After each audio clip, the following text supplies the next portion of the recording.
Salam Murat, çox üzr istəyirəm. Instagramda mənə follow ata bilərsən. Çok sağ ol, брат. Sağ ol, var ol. Ребята, можете подписаться на мой инстаграм? Мой инстаграм. Нет у вас? Хорошо. Salam uşaqlar, necəsiniz? Instagramda mənə follow ata bilərsiniz. Nope. Kuzmin olun bugün. Ola? Nope. Yok. Nope. Heç biriniz? Nope. Yaxşı, sağ olun, sağ olun.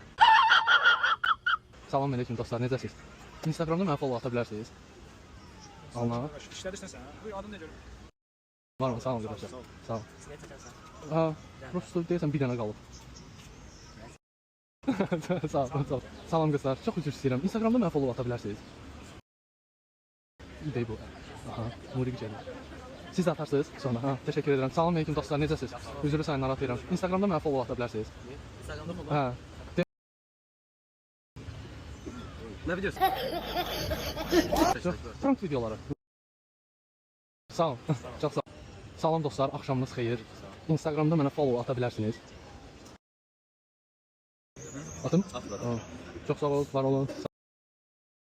Oba, super, 2 dənə də. Ortaq şeylərimiz də var. Əla. Sağ olun, çox sağ olun, uğurlar sizə.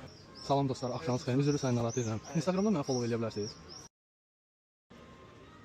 Axşam baxarsınız nəyə görə bunu istəmişəm. Sən deyirsən, bura. Əla. Super. Çox sağ olun, sağ olun. Axşamınız xeyir. Necəsiz? Sizdən bir xahişim var. Instagramda mənə follow atarsınız. Спасибо вам.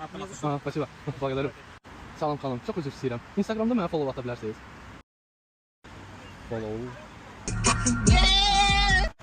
Təşəkkür edirəm, çox sağ olun. Salam Murat, yorulmayasan. Səndən bir xahişim var. Instagramda mənə follow ata bilərsən. Aycan. Hə, izləmirsən. Okey, çox sağ ol. Yorulmayasan. Salam, axşamınız xeyir. Instagramda mənə follow ata bilərsiniz. Можете подписаться на мой инстаграм?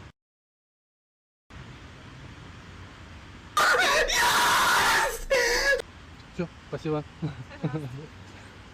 Bu qədər dostlar, 19.000 takipçi yığdım, göstərə bilərəm sizə.